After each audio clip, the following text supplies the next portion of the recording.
Tyres आप सबने देखे होंगे। टायर्स गाड़ी के नीचे लगे होते हैं, मोटर बाइक के नीचे लगे होते हैं, साइकिल के नीचे लगे होते हैं। अब टायर का काम है सड़क पर एक चीज़ को चलाना। अब जब आप इमेजिन करें कि मैं इसी टायर के साथ विंग्स लगा दूं और इस टायर को चलाने की जगह जगह उड़ाना शुरू कर दूं, तो एक अजीब बात होगी। अब आप सोच रहे होंगे कि यार इसका इस एग्जाम्पल का इंग्लिश ग्रामर से क्या ताल्लुक है, लेकिन एक मैं और आपको एग्जाम्पल दूंगा आपको और परेशान करने के लिए कि गाड़ी रोड पर चलती है। अब वो रोड पे चल रही होती है, गाड़ी का काम है आपको एक जगह से दूसरी जगह लेके जाना, लेकिन मैं गाड़ी के साथ अगर विंग्स लगा दूं, आज मुझे विंग्स का शौक चढ़ा हुआ है, अगर मैं गाड़ी के चिकन विंग्स नहीं, ये वाले विंग्स, उड़ने वाले विंग्स, गाड़ी के साथ जब विंग्स लगा देता हूं और गाड़ी को जहाज बना दूं, गाड़ी को उड़ाने लग जाऊं।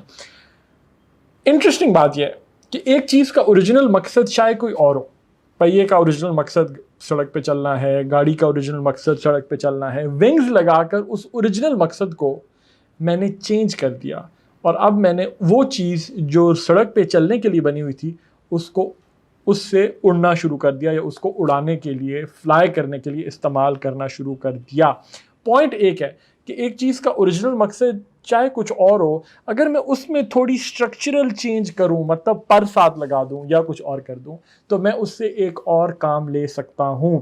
और आज हम कुछ ऐसा ही करने जा रहे हैं, और जब हम ऐसा करेंगे तो जो चीज़ बन जाएगी हमारे पास उसे वर्बल्स कहेंगे। आज हम ये करने जा रहे हैं वर्ब्स के साथ। वर्ब्स के साथ, वर्ब्स इमेजिन करें वो पहिया है या वो गाड़ी है, और जब उनके साथ पर लगाएंगे, कभी कुछ और चीज़ लगाएंगे, तो वो जिस मकसद के लिए ओरिजिनली यूज़ होते हैं वो चेंज हो जाएगा और वो कहलाएंगे वर्बल्स। आज हम स्टडी करेंगे वर्बल्स को।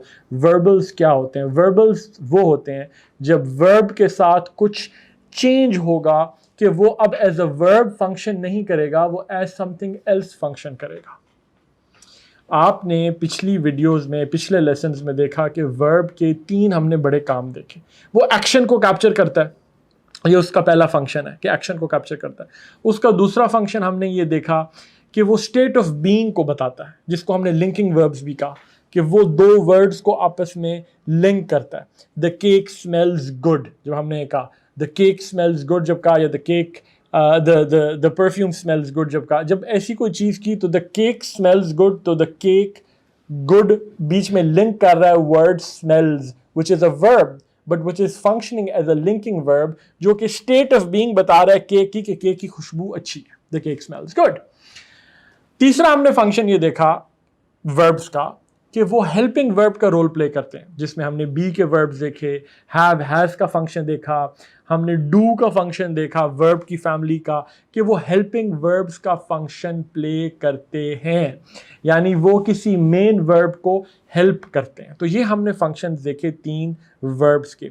आज जो हम चीज़ स्टडी कर रहे हैं, वो शुरू में जो हमने एग्जांपल दी, आज हम ये करना चाह रहे हैं कि जो वर्ब है अगर उसके साथ हम कुछ लगा दें, उसकी शक्ल चेंज कर दें, उसके साथ विंग्स लगा दें, एग्जाम्पल जो आपको मैंने दी, तो आप उससे कोई और काम ले सकते हैं बजाय इन 3 ओरिजिनल फंक्शंस के जो वर्ब का फंक्शन है। और वो और काम, और जब वो हम और काम लेंगे तो हम इस फैमिली को वर्बल कहेंगे, वर्ब नहीं कहेंगे। तो आइए देखते हैं, आज हम 3 किस्म के वर्बल्स देखेंगे, क्योंकि 3 ही टाइप्स हैं वर्बल्स की, 3 टाइप्स हैं वर्बल्स की, इन्फिनिटिव्स, जेरेंड्स, पार्टिसिपल्स। और आज हम इन तीनों फॉर्म्स ऑफ वर्बल्स को देखेंगे। शुरू करते हैं हम इन्फिनिटिव्स के साथ कि इन्फिनिटिव क्या है। ये पहली फॉर्म है वर्ब की। जब भी हमने, यूजुअली ऐसा होता है, यूजुअली, ऑल्दो इन्फिनिटिव टू के बगैर भी बन सकता है, लेकिन अभी this is enough for you to understand कि जब आप वर्ब के साथ टू लगा देते हैं तो वो इन्फिनिटिव बन जाता है, वो इन्फिनिटिव बन जाता है। एग्जाम्पल देखते हैं, आपके सामने एग्जाम्पल्स हैं। To sleep, to eat, to speak, to see, to hold, to walk, to desire, to want. अब पहले हम एग्जाम्पल स्टडी करेंगे, फिर उस पर बात करेंगे, because that's how you will understand it better. But to sleep, आपको एक आइडिया हो गया कि स्ट्रक्चरली वो जो पहिए को हमने पर लगाने थे, स्ट्रक्चरली हमने क्या किया, हमने एक वर्ब की बेस फॉर्म ली है, ओरिजिनल फॉर्म एक वर्ब की थी स्लीप, सोना, हमने उसके साथ बेस फॉर्म के साथ टू लगा दिया, तो वो इन्फिनिटिव बन गया। एक ओरिजिनल फॉर्म, बेस फॉर्म थी ईट, हमने टू लगा दिया, टू ईट बन गया। इसी तरह स्पीक, टू स्पीक, सी एक बेस फॉर्म है वर्ब की, हमने उसका टू लगा दिया तो वो टू सी बन गया, जो कि टू सी इकट्ठा अब इसको हम इन्फिनेटिव कहते हैं। टू सी अब एक इकट्ठा चीज़ है, इसको आपने अलग-अलग नहीं सोचना कि टू अलग है, सी अलग है। Now to see is one group of words which is together called infinitive. Examples देखते हैं और आपको अंडरस्टैंडिंग फिर ज़्यादा होगी। इंपॉर्टेंट बात कहने में यह है कि देखने में ये आपको वर्ब लगेगा कि ये वर्ब है, सुनने में भी आपको ये वर्ब लगेगा कि ये वर्ब है, लेकिन ये वर्ब नहीं है, जैसे कि आप अभी एग्जांपल्स में देखेंगे। पहली एग्जांपल देखिए, एक्सरसाइज कर रहे हैं साहब, बड़ी मेहनत से, वेट बड़ा हल्का लग रहा है लेकिन वो बड़ी जोर लगा के उसको उठा रहे हैं। It is good to exercise every day. It is good to exercise every day. अब यहाँ पे टू एक्सरसाइज जो है वो इन्फिनेटिव है, ये यहाँ पे वर्ब नहीं है, ये इन्फिनेटिव है, ये इन्फिनेटिव फॉर्म है, ये वर्बल है, ये इन्फिनेटिव है टू एक्सरसाइज। और ये किसके बाद आ रहा है? ये एक एडजेक्टिव के बाद आ रहा है। एडजेक्टिव कौन सा है? Good. It is good to exercise every day. रोज़ाना एक्सरसाइज करना अच्छी बात है। अब यहाँ पे कंसेप्चुअली एक बात को समझिए कि जब आप एक वर्ब को यूज़ करते हैं लैंग्वेज में, जब एक्शन की बात होती है, तो जब हमने एक्शन की बात की थी तो हमने ये भी कहा था कि एक्शन, पिछली वीडियोस में, कि एक्शन किसी टाइम के साथ लिंक्ड होता है। वहीं से हमने रेगुलर और इरेगुलर वर्ब्स को देखा था, जो हमने टुडे, येस्टरडे और हैव, मतलब एक काम हो चुका है, कंप्लीटेड, एक action completed, I have done की हमने एग्जांपल्स ली थी। ईट, एट, ईटन, मतलब एक वर्ब बाय डिफ़ॉल्ट किसी टाइम में कैद है, क्योंकि वो एक्शन कैप्चर कर रहा है। वो एक्शन जो आज हुआ है या कल हुआ था या हो चुका है या आने वाले ज़माने में होगा। लेकिन हमने वर्ब की तीन शक्लें देखी थी, रेगुलर इरेगुलर वर्ब जब किए थे, कि एक वर्ब तीन पॉसिबल शेप्स ले सकता है, या टुडे की, या येस्टरडे की, या टास्क कंप्लीटेड की। और फिर इन्हीं को हम यूज़ करके प्रेजेंट, पास्ट और फ्यूचर के टेंसेस में यूज़ करते हैं, जो हम बाद में पढ़ेंगे, जो अभी हम नहीं कर रहे, अभी हम पार्ट्स ऑफ स्पीच कर रहे हैं। तो जनाब, यहाँ पे जब आपने कहा it is good to exercise every day, अच्छी बात है रोज़ाना एक्सरसाइज करना। ये जो एक्सरसाइज करना है, ये ना आज हो रहा है, ना कल हुआ था, ना परसों होगा, ना हो चुका है। ये एक इन्फिनेटिव फॉर्म है जिसने वर्ब को एक अपने, वो कहते हैं ना, ज़माओ मकान से आज़ाद कर दिया है। आपने उसको वक्त की कैद से आज़ाद कर दिया है, वो इन्फिनेटिव बन गया है। It is good to exercise, exercise करना। अब वो ना आज की बात हो रही है, ना गुजरे हुए कल की, ना आने वाले कल की, ना हो चुके वाले आज की, कल की, ना हो चुका है ये टास्क। ये एक आपने उसको जमाओ मकान से वर्ब को आज़ाद कर दिया टू लगा के। It is good to exercise, exercise करना अच्छी बात है। तो आप देखें यहाँ पे जिस तरीके से ये आपके सामने आप गुड टू एक्सरसाइज देख रहे हैं, ये जो टू एक्सरसाइज है ये गुड के बाद आ रहा है, एडजेक्टिव के बाद आ रहा है। तो एक तरीका इन्फिनेटिव के इस्तेमाल करने का है कि वो एडजेक्टिव के बाद आए। दूसरी एग्जांपल देखिए, it is important to read new books. अब इंपॉर्टेंट एडजेक्टिव है, टू रीड इन्फिनेटिव है, तो it is important to read new books. अहम बात है, ये अहम चीज़ है कि नई किताबों को पढ़ना। अगेन इट्स इन्फिनेटिव, आपने ज़माओ मकान से आज़ाद कर दिया, ज़माने से आज़ाद कर दिया, टाइम्स की लिमिट से, कैद से वर्ब को आज़ाद कर दिया, वो इन्फिनेटिव बन गया। It is important to read new books. दोबारा टू रीड देखिए, एडजेक्टिव के बाद आ रहा है। ये एक इस तरीका है इन्फिनेटिव को इस्तेमाल करने का। She is too smart to make such a mistake, smart adjective है कि एक नाउन को डिस्क्राइब कर रहा है। आप आने वाली वीडियो में हम एडजेक्टिव स्टडी करेंगे, अभी इस पर मैं डिटेल में नहीं दे बात है, लेकिन एक बेसिक, एक वो वर्ड जो किसी नाउन को डिस्क्राइब करो उसे एडजेक्टिव कहते हैं। इस पर हम अगली आने वाली वीडियोस में डिटेल में बात करेंगे। बट स्मार्ट शी को डिस्क्राइब कर रहा है, she is too smart to make such a mistake. To make यहाँ पे इन्फिनेटिव है। तो एक तरीका इन्फिनेटिव्स को यूज़ करने का आपको इन सेंटेंसेस से आइडिया हो गया होगा, ये है कि आप उसको एडजेक्टिव के बाद यूज़ करते हैं, जैसे कि हमने किया है। अब आइए एक दूसरी sense, to stare at other people is not a good habit. To stare, अब यहाँ पे आप देखिए कि टू स्टेयर सेंटेंस के शुरू में ही आ गया, किसी एडजेक्टिव के बाद नहीं आ रहा, सेंटेंस के शुरू में ही आ गया। To stare at other people is not a good habit. तो इसका मतलब ये हुआ कि इन्फिनेटिव को यूज़ करके, इन्फिनेटिव्स जो हैं वो सेंटेंस के शुरू में आ सकते हैं, सेंटेंस का सब्जेक्ट बन सकते हैं, मतलब सेंटेंस उनके गिर्द घूम सकता है, वो सेंटेंस शुरू ही उनसे हो सकता है। To stare at other people is not a good habit. घूरना और लोगों को एक अच्छी आदत नहीं है, घूरना। अब ये नहीं है कि मैं घूर रहा हूँ, मैंने घूरा, मैं घूरता हूँ, मैं घूरूंगा। ये वक्त से आज़ाद है, ये जो स्टेयरिंग है ये टाइम से आज़ाद है, ये इन्फिनेटिव है। टू स्टेयर, घूरना, जनरली बियॉन्ड टाइम, आजकल की बातें हो रही, टू स्टेयर, ये जो एक्ट है to stare at other people is not a good habit. दूसरी एग्जांपल देखिए, to waste so much money on shopping is a bad idea. अब दोबारा टू वेस्ट यहां पे इन्फिनेटिव है, to waste so much money on shopping is a bad idea. अब मैं ये नहीं कह रहा I am wasting money today, I waste money on shopping, I wasted money on shopping, I have wasted money, ये एक general बात हो रही है।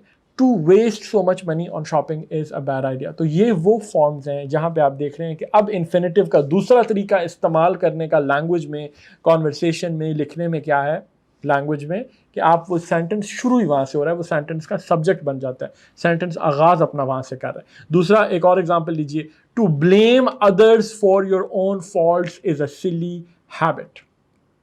To blame others for your own faults, अब टू ब्लेम यहां पे इन्फिनेटिव है, दोबारा सेंटेंस स्टार्ट कर रहा है।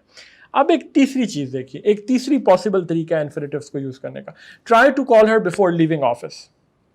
ये तीसरी फॉर्म यहां पर है कि यहां टू कॉल इन्फिनेटिव है, ट्राई मेन वर्ब है। तो तीसरा इस्तेमाल करने का इन्फिनेटिव का तरीका यह है कि ये एक मेन वर्ब के बाद आए, try to call her before leaving office. अब मेन वर्ब ट्राई है, टू कॉल इन्फिनेटिव है, try to call her before leaving office. अब एक और एग्जांपल देखिए और उनसे आपको एक और पॉइंट भी समझाऊंगा। I want to paint the wall, अब यहां मेन वर्ब है वॉन्ट, आई वॉन्ट। अब क्या करना चाहते हो, अब ये आपके मेन वर्ब का ऑब्जेक्ट बन गया है, टू पेंट, आपके मेन वर्ब है वांट, उस वर्ब का वांट करने का ये ऑब्जेक्ट है, आपकी ख्वाहिश का ऑब्जेक्ट क्या है, टू पेंट। तो अब ये इन्फिनेटिव जो है ये एक मेन वर्ब के बाद आ रहा है, मेन वर्ब को आगे एक्सप्लेन कर रहा है, I want to paint this wall, ये एक तरीका है। यहां पे एक और इंटरेस्टिंग पॉइंट मैं साथ साथ मेक करता चलूं कि जनरल एडवाइस ये कही जाती है कि टू में और जो वर्ब होता है इन्फिनेटिव का, जैसे टू पेंट है, ये इन्फिनेटिव है इकट्ठा, इसको स्प्लिट ना किया जाए। मतलब आप सेकंड सेंटेंस की एग्जांपल देखें, I want to paint this wall quickly, तो क्विकली सेंटेंस के एंड में आ रहा है, आपने टू और पेंट के बीच में नहीं डाला। लेकिन थर्ड एग्जांपल आपको एक और चीज सिखा रही है, I want to quickly paint this wall. अब यहां पे आपने देखा एम्फेसिस पड़ गया क्विकली के ऊपर, I want to quickly paint this wall, मैं इस दीवार को जल्दी पेंट करना चाहता हूं। आई वॉन्ट टू क्विकली, मैं चाहता हूं इस दीवार को जल्दी पेंट करूं, I want to quickly paint this wall. तो जनरल एडवाइस ये होती है कि आप टू और जो वर्ब होता है जैसे टू पेंट के बीच में कोई और चीज मत डालें। लेकिन अगर आप बीच में कुछ डालते हैं जैसे कि I want to quickly paint this wall, वो सिर्फ तब डालते हैं जब हम उस लफ्ज को, जहाँ जैसे यहाँ पे क्विकली है, उसको एम्फसाइज करना चाह रहे हो। तो जब अगर आपसे कोई बोलने में टू और थ्री में क्या फ़र्क है, अब बेटा ये वो लेवल है लैंग्वेज को इम्प्रूव करने का जो आपको आमतौर पे नहीं कहीं मिलता सुनने को, इस तरीके से नहीं कोई पढ़ाता, ये लेवल ऑफ डिटेल और अप्रिसिएशन लैंग्वेज की नहीं पता चलती। लेकिन ये वो है जो आपकी राइटिंग को, आपकी लैंग्वेज को कहाँ से कहाँ ले जाएगी। तो अगर आप में वाकई आगे निकलने का शौक है तो ये चीज़ें इंपॉर्टेंट है जाननी। अगर आपने मीडियोकर रहना है कि वह गुजारा हो जाए, 40 नंबर ले ला एग्जाम में, बस पास हो जाऊं, तो फिर आपको जरूरत नहीं है, फिर तो मीडियोक्रिटी तो सड़क पे मिलती है ना, एक्सेलेंस नहीं मिलती। एक्सेलेंस के लिए कोशिश करनी पड़ती है। हुपू मीडियोक्रिटी नहीं इनकरेज करना चाहता, हुपू चाहता है कि एक एक स्टूडेंट एक्सेलेंस के लिए स्ट्राइव करे, एक्सेलेंस के लिए कोशिश करे। तो I want to paint this wall quickly, I want to quickly paint this wall. Third में एम्फेसिस है क्विकली के ऊपर, और क्विकली यहाँ पे एम्फसाइज हो रहा है कि वो जल्दी करना चाहता है। दूसरे में क्विकली एम्फसाइज नहीं हो रहा, I want to paint this wall quickly. ठीक है, तो जब टू और जो वर्ब होता है जो मिल के इन्फिनेटिव बनाते हैं, उसको जनरली स्प्लिट नहीं करना। अगर स्प्लिट करना है, जैसे क्विकली बीच में डाला है, तो तब करना है जब आप उस जो बीच में आपने चीज डाली है, वर्ड डाला है, उसको एम्फसाइज करना चाह रहे हो। ठीक है जी। तो फिर ये दोबारा एग्जांपल है, नंबर 1 सेंटेंस पे जाता हूं, I want to paint this wall. Want main verb है, टू पेंट जो है उसका इन्फिनेटिव है। तो यहां से आपको ये पता चला कि हमने अभी तक इन्फिनेटिव्स किए। इन्फिनेटिव्स की आपने 3 फॉर्म्स देखी। जेरेंड्स पे जाने से पहले, जो आपके सामने आप देख रहे हैं आप स्क्रीन पर, जेरेंड्स पे बात करने से पहले मैं अब आपको इन्फिनेटिव की क्विक समरी बताता हूँ। आपने इन्फिनेटिव ये देखा कि जब वर्ब के साथ टू लग जाए तो वो इकट्ठा इन्फिनेटिव बन जाता है। इन्फिनेटिव क्या है? जब वर्ब जो है वो ज़माने से आज़ाद हो जाता है। आप एक जनरल एक्शन की बात कर रहे होते हैं, वो किसी टाइम में कैद नहीं होता, और उसके इस्तेमाल करने की 3 पॉसिबल तरीके हैं जो मोस्ट कॉमन है, जिनको हमने देखा कि जी हमने पहले शुरू में एग्जांपल दी कि इट इज़ जैसे it's good to exercise every day की हमने एग्जांपल ली, तो एडजेक्टिव के बाद जो जैसे गुड था उसके बाद आ रहा है it is good to exercise, तो इन्फिनेटिव एडजेक्टिव के बाद आता है। फिर हमने देखा कि वो सेंटेंस शुरू कर सकता है infinitive, to stare at other people is not a good habit, तो वो सब्जेक्ट के तौर पे आ सकता है सेंटेंस का। और तीसरी हमने एग्जांपल्स फिर वो देखी जहां पे जो इन्फिनेटिव है वो एक और मेन वर्ब के बाद आता है, I want to paint this wall, तो वॉन्ट मेन वर्ब है, टू पेंट उसके बाद इन्फिनेटिव आ रहा है, हेल्प कर रहा है, एक्सप्लेन कर रहा है कि वांट किस चीज की, आई वांट टू, आप कहते हैं I want to drink water, तो अब वांट मेन वर्ब है, टू ड्रिंक इन्फिनेटिव है, I want to drink water, I want तो डिजायर है जो अभी आपके अंदर है और उसको उसका ऑब्जेक्ट है उस डिजायर का टू ड्रिंक, ठीक है। तो ये हो गया इन्फिनेटिव। अब यहां तक बेटा ये जो अंडरस्टैंडिंग है ये बड़ी क्रिटिकल है, क्योंकि आपको इस अंडरस्टैंडिंग से पता चल रहा है कि यार I want to drink water में आपको अब पता है कि आई क्या है, प्रोनाउन है, आपको पता है कि वाटर क्या है, नाउन है, आपको पता है कि वांट क्या है, वर्ब है, और आपको पता है कि टू ड्रिंक क्या है, ये इन्फिनेटिव है, एक जो कि वर्बल की एक किस्म है, यानी वर्ब को हमने रीपर्पस किया है, उसके साथ टू लगा के उसको किसी और मकसद के लिए इस्तेमाल कर लिया है other than what a verb is generally used for. तो पार्ट्स ऑफ स्पीच की अंडरस्टैंडिंग जब सॉलिड हो जाती है तो फिर सेंटेंस स्ट्रक्चरिंग आपको समझ आने लगती है, और फिर हम इंशाल्लाह आगे जब टेंसेस करेंगे तो फिर आपके सेंटेंसेस कंप्लीट होने लग जाएंगे, ग्रामेटिकली करेक्ट होने लग जाएंगे इंशाल्लाह। अब आते हैं जेरेंट की तरफ, जो कि सेकेंड फॉर्म है वर्बल्स की।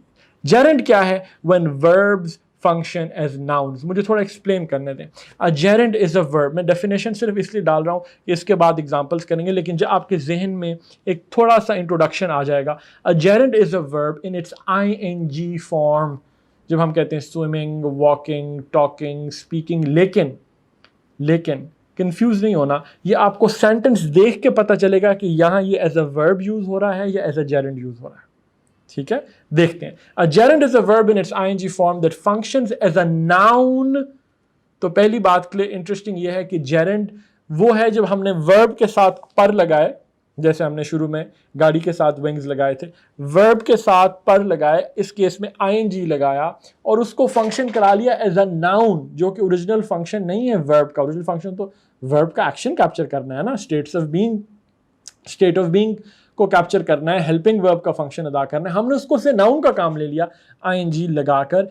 क्या that function is a noun that names an activity rather than a person और अ थिंग। एक नाउन जनरली क्या करता है, हमने शुरू में पढ़ा था ना, it's the name of a place और अ थिंग और एन आइडिया, लेकिन यहां पे हम उस एक्टिविटी का नाम, एक्टिविटी जैसे स्विमिंग, तैरना अच्छी चीज है, स्विमिंग जो है, हमने एक एक्टिविटी को हमने नाउन के तौर पे जब स्टेट करना हो तो हम ing लगा के कर सकते हैं। Any action verb can be made into a Geraint. Examples देखते हैं। स्विमिंग है, ईटिंग है, ड्रिंकिंग है, स्मोकिंग है, टॉकिंग है, स्पीकिंग है, बहुत there are many every verb can be converted into a gerund. Example देखते हैं तो समझ आएगी। Swimming in the lake can be fun.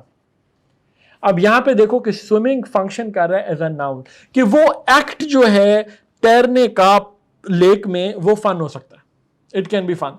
तो यहां पे स्विमिंग एज अ वर्ब नहीं यूज हो रहा, ये उस एक्ट की बात कर रहा है जो कि एक नाउन है। वो एक्ट, उस एक्ट की हमने एक्टिविटी का हमने नाम रख दिया। वो जो एक्टिविटी है, अगर मैं कहता कि I am swimming in the lake, तो यहां पे स्विमिंग मेन वर्ब होता और एम उसका हेल्पिंग वर्ब होता। जैसे आपने पहले हेल्पिंग वर्ब्स का बी की फैमिली के वर्ब जैसे एम बी की फैमिली के, हमने उसका फंक्शन देखा था।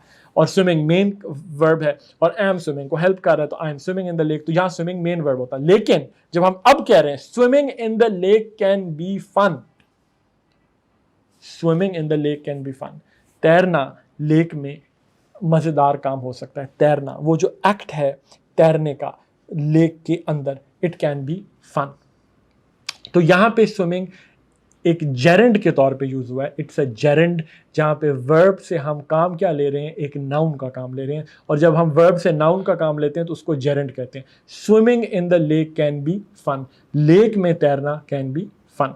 फिर जी, eating junk food is dangerous, eating junk food is dangerous. ये जो एक्ट है जंक फूड खाने का, eating junk food is dangerous, ठीक है। यहां पे क्या हो रहा है, ये एज अ जेरेंट यूज हो रहा है। अगला देखें, drinking cold water in the summers is relaxing, drinking cold water in the summers is ये जो एक्ट है ठंडा पानी पीने का, ये रिलैक्सिंग हो सकता है, ये बड़ा मज़ेदार हो सकता है। यहाँ पे रिलैक्सिंग मेन वर्ब है, इज उसका हेल्पिंग वर्ब है, और drinking as a gerund use हुआ है, ड्रिंकिंग कोल्ड वाटर, यानी ये जो एक्ट है पानी पीने का समर्स में, ये रिलैक्सिंग हो सकता है। यहाँ ड्रिंकिंग यूज हुआ है एज अ जेरेंड। अब आप यहाँ देख रहे हैं जेरेंड कैसे यूज हो रहा है, ये सेंटेंस के शुरू में यूज हो रहा है। एक तरीका इसका ये है, जैसे हमने कहा है swimming in the lake can be fun, eating junk food is dangerous, drinking cold water, तो यहाँ पे जेरेंड्स जो हैं वो सेंटेंस के शुरू में यूज हो रहे हैं, सेंटेंस के शुरू में, बिगिनिंग में यूज हो रहे हैं।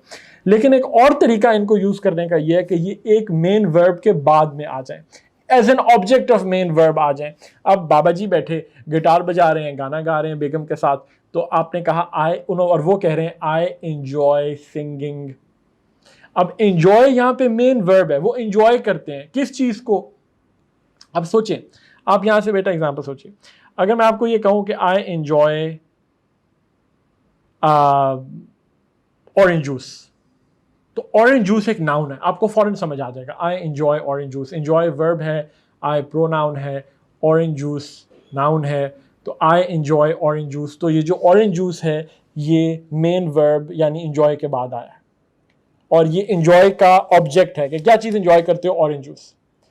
इसी तरीके से अगर मैं ये कहूं कि मैं गाना गाना एंजॉय करता हूं, उस एक्टिविटी को मैं कहना चाहूं, तो उसका नाउन कैसे बनाऊंगा, आईएनजी लगा के बनाऊंगा, और वो जेरेंड होगा, वो वर्ब नहीं होगा। जब मैं कहूंगा आई एंजॉय सिंगिंग, तो अब इंजॉय वर्ब है, वर्ब इंजॉय है। इस जुमले में अगर आपसे पूछूं कि सिंगिंग क्या है, तो आपने ये नहीं कहना कि वर्ब है। आपको आगे जब प्रैक्टिस करोगे आप इसकी, तो आपको इस किस्म के बड़े कंफ्यूजिंग क्वेश्चंस हम देंगे। आई एंजॉय सिंगिंग, यहाँ पे सिंगिंग वर्ब नहीं है, यहाँ पे सिंगिंग जेरेंड है, जो कि ऑब्जेक्ट है एक मेन वर्ब का। आई love teaching, I really do, I love teaching.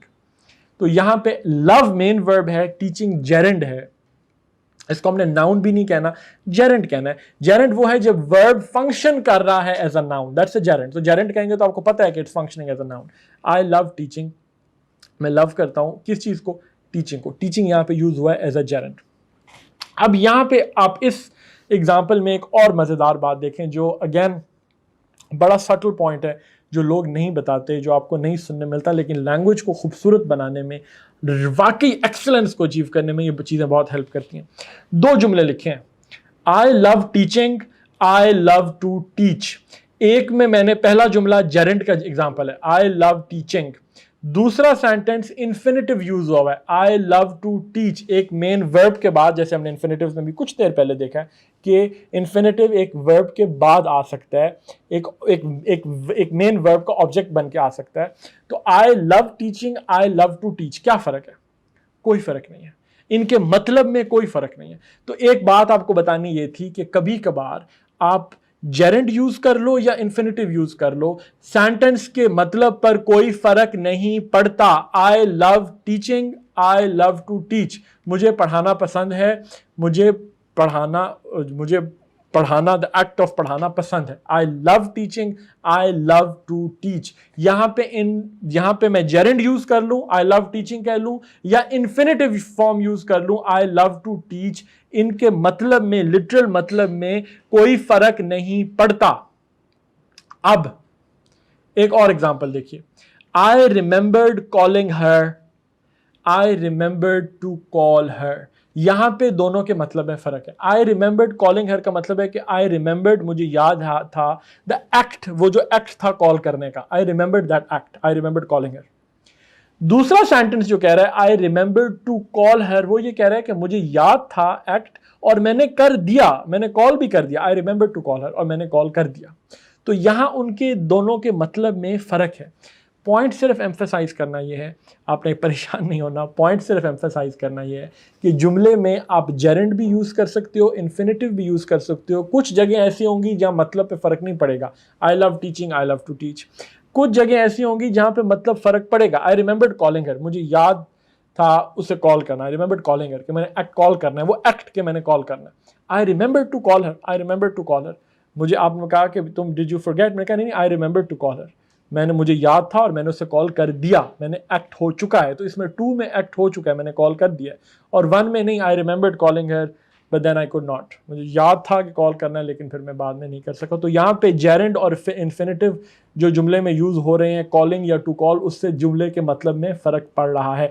तो यहाँ आपको सिर्फ ये बताना था कि देखो, इन्फिनेटिव भी मेन वर्ब के बाद आ सकता है, जेरेंड भी मेन वर्ब के बाद आ सकता है, कभी जुमले पे फ़र्क पड़ेगा कभी नहीं पड़ेगा, डिपेंडिंग ऑन द वर्ड्स। अब आपका सवाल कि हमें कैसे पता चलेगा कि कब फ़र्क पड़ रहा है, कर रहे हैं, बेटा वो प्रैक्टिस से पता चलेगा। जितना पढ़ते जाओगे, रीड करते जाओगे, इस्तेमाल में देखते जाओगे, लैंग्वेज का लेवल ग्रो करता जाएगा, आपको देखते साथ पता चल जाएगा, आपको बोलते वक्त पता चलेगा कि मैं यहाँ जेरेंड लगाऊं कि इन्फिनेटिव लगाऊं। तीसरा आखिरी form of verbals, participles. Again इसकी दो फॉर्म्स हैं पार्टिसिपल्स की, एक पास्ट फॉर्म है, एक प्रेजेंट फॉर्म है। आज आप उसको टच करेंगे, बड़ा सिंपल है, ये भी बहुत ही सिंपल है। ये वो है जब वर्ब फंक्शन करता है एज एन एडजेक्टिव, मतलब ये एक नाउन को डिस्क्राइब करता है, एक नाउन की तारीफ करता है। एडजेक्टिव्स हम एक दो लेसन्स के बाद एडजेक्टिव्स को डिटेल में पढ़ेंगे, लेकिन आप ये टच कर लो, यहाँ पे अंडरस्टैंड कर लो, फिर जब एडजेक्टिव्स पढ़ोगे तो आपको बात और क्लियर हो जाएगी। एडजेक्टिव्स बहुत सिंपल है, वो वर्ड जो नाउन को डिस्क्राइब कर रहा है वो एडजेक्टिव है। आगे हम एडजेक्टिव्स पढ़ेंगे, उसकी डिटेल से एक्सरसाइज करेंगे, प्रैक्टिस करेंगे, लेकिन आपको ये अंडरस्टैंड कर लो स्टेज पर कि एडजेक्टिव क्या रोल प्ले कर रहा है, और वर्ब के साथ उसकी प्रेजेंट या पास्ट फॉर्म्स हैं पार्टिसिपल की दो, उनको हम यूज करके किस तरीके से नाउन को डिस्क्राइब कर सकते हैं। मैं एग्जांपल दूंगा तो आपको बात क्लियर हो जाएगी। देखो दो आपके सामने फॉर्म्स पड़ी हुई हैं, सामने आपके सामने जो टेबल नजर आ रहा है उस पर आप तीन चीजें देख रहे हो। आप एक वर्ब की ओरिजिनल शक्ल देख रहे हो कि जैसे लिखा हुआ है फ्रीज, फ्रीज। अब उसकी प्रेजेंट फॉर्म देख रहे हो, प्रेजेंट पार्टिसिपल कहते हैं माई फ्रीजिंग हैंड्स। अब हैंड्स यहाँ पे नाउन है, माई फ्रीजिंग हैंड्स, मेरे मेरे मेरे जमे हुए जो हाथ हैं, माई फ्रीजिंग हैंड, जो जम रहे हैं, मेरे वो हाथ जो जम रहे हैं। यहां पे फ्रीजिंग किसको डिस्क्राइब कर रहा है? हैंड्स को। फ्रीजिंग किसको डिस्क्राइब कर रहा है? हैंड्स को। क्या चीज जम रही है? हाथ जम रहे हैं ना, तो माई फ्रीजिंग हैंड्स, तो यहां पे हाथ जम रहे हैं। तो फ्रीजिंग फिर वर्ब तो ना हुआ, वर्ब तो एक्शन कैप्चर करता है, वर्ब तो स्टेट ऑफ बीइंग करता था, वर्ब तो हेल्पिंग करता था। ये यहां वर्ब क्या कर रहा है? आईएनजी लगाया तो ये क्या कर रहा है? ये तो नाउन को डिस्क्राइब कर रहा है। नाउन हैंड्स है, वो आपको पता है कि हैंड्स नाउन है। तो जो वर्ड नाउन को डिस्क्राइब करता है वो तो एडजेक्टिव होता है। तो हम आगे वो उसकी डेफिनेशन में आपको आज बता भी रहा हूं, आगे जाके डिटेल में एक पूरा लेसन करेंगे एडजेक्टिव्स के ऊपर। जो वर्ड भी नाउन को डिस्क्राइब करेगा वो एडजेक्टिव होगा, उसे एडजेक्टिव कहेंगे, ठीक है ना। ब्लैक कप, ये ब्लैक कप है, तो ये कप है, कप को डिस्क्राइब कर रहा है ब्लैक, तो ब्लैक एडजेक्टिव हो गया। ब्लैक कप या ब्लैक मग, तो यहां पे ब्लैक एडजेक्टिव है, वो चीज जो नाउन को डिस्क्राइब करे, मग नाउन है। तो माई फ्रीजिंग हैंड्स, तो माई फ्रीजिंग हैंड्स का मतलब हो गया कि फ्रीजिंग तो हैंड्स को डिस्क्राइब, तो ये एडजेक्टिव हुआ। तो वो जगह जहां पे वर्ब किसी आईएनजी लगाने के बाद किसी नाउन को डिस्क्राइब करने लग जाए तो वो पार्टिसिपल कहता है, उसे फिर एडजेक्टिव नहीं कहते हैं। फ्रीजिंग हमें पता है कि फ्रीजिंग हैंड्स को डिस्क्राइब कर रहा है तो वो फंक्शन कर रहा है एज एन एडजेक्टिव, लेकिन फ्रीजिंग की ग्रामेटिकल फॉर्म क्या है? ये पार्टिसिपल है। जब भी वर्ब के साथ आईएनजी लगाया जाएगा तो वो क्या करेगा? वो आपके एडजेक्टिव का फंक्शन जब प्ले करेगा तो वो प्रेजेंट पार्टिसिपल होगा। अब इसी को मैं पास्ट टेंस में ले जाऊं, my frozen hands, I could not take out my frozen hands from the pocket. तो यहां पे फ्रोजन क्या हो गया? ये भी पार्टिसिपल है, क्योंकि ये भी एडजेक्टिव की तरह फंक्शन कर रहा है, लेकिन गुजरे हुए वक्त में। माई फ्रोजन हैंड्स। और एग्जांपल देखें, दूसरी एग्जांपल लीजिए, ब्रेक। ब्रेक, अब आप इसकी प्रेजेंट पार्टिसिपल फॉर्म देखिए, द ब्रेकिंग न्यूज। हर वक्त आपके जियो, दुनिया, ARY, आज जितने चैनल हैं, ब्रेकिंग न्यूज लगी होती है हर के ऊपर। Breaking news. अब मैं कहूं I am breaking the mug, तो यहां पे तो ब्रेक वर्ब के तौर पे यूज हो रहा है, आई एम ब्रेकिंग द मग। लेकिन जब मैं कह रहा हूं ब्रेकिंग न्यूज, तो ये ब्रेकिंग तो न्यूज को डिस्क्राइब कर रहा है। तो क्या हुआ? वर्ब के साथ आईएनजी लगाया और उसने एज एन एडजेक्टिव इस केस में फंक्शन करना शुरू कर दिया। वो एक नाउन को डिस्क्राइब करने लग गया, यानी वो क्या बन गया? वो बन गया प्रेजेंट पार्टिसिपल। अब इसकी पास्ट फॉर्म देखिए, the broken door, the thief entered through the broken door. तो यहां ब्रोकन क्या था? ये ब्रोकन वर्ब के पास्ट टेंस नहीं है, उसकी कोई पास्ट फॉर्म नहीं है, ये पार्टिसिपल है, पास्ट पार्टिसिपल है, क्योंकि किसको डिस्क्राइब कर रहा है? डोर को डिस्क्राइब कर रहा है। और एग्जांपल देखिए आखिरी, शॉक, शॉकिंग स्टोरी।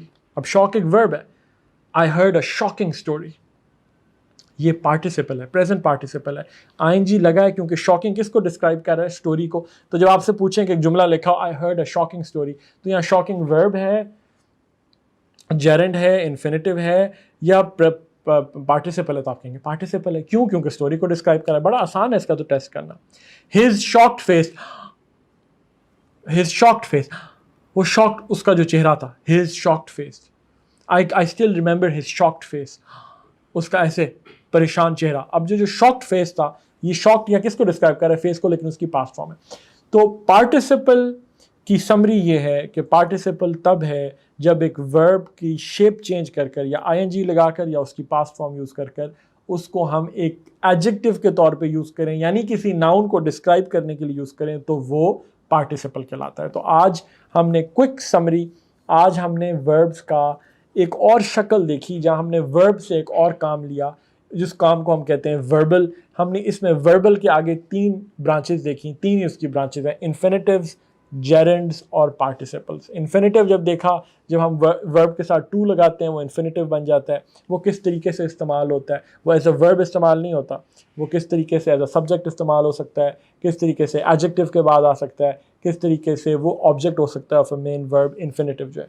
फिर हमने देखा कि जेरेंड्स क्या हैं, और हमने देखा कि जब वर्ब के साथ आईएनजी लगा दिया जाए और वो एज अ नाउन यूज़ हो रहा हो, swimming in the lake is fun, और वो सेंटेंस के शुरू में भी आ सकता है, वो वर्ब के बाद भी आ सकता है, आई एंजॉय ईटिंग पिज़्ज़ा। तो यहाँ पे एंजॉय के बाद मेन वर्ब एंजॉय था, ईटिंग उसका जेरेंड था जो एज अ ऑब्जेक्ट आ रहा है ऑफ द मेन वर्ब, उस तरीके से हो सकता है। और फिर थर्ड फॉर्म हमने वर्बल्स की देखी जिसे हम पार्टिसिपल्स कहते हैं, जहाँ पे वर्ब फंक्शन कर रहा है एज एन एडजेक्टिव।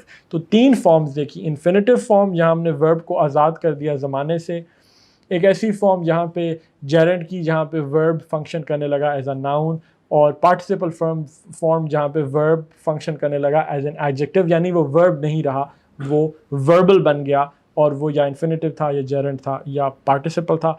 एक्सरसाइजेज ज़रूर कीजिएगा, आपको बड़ा मज़ा आएगा। इंशाल्लाह you will have a lot of fun.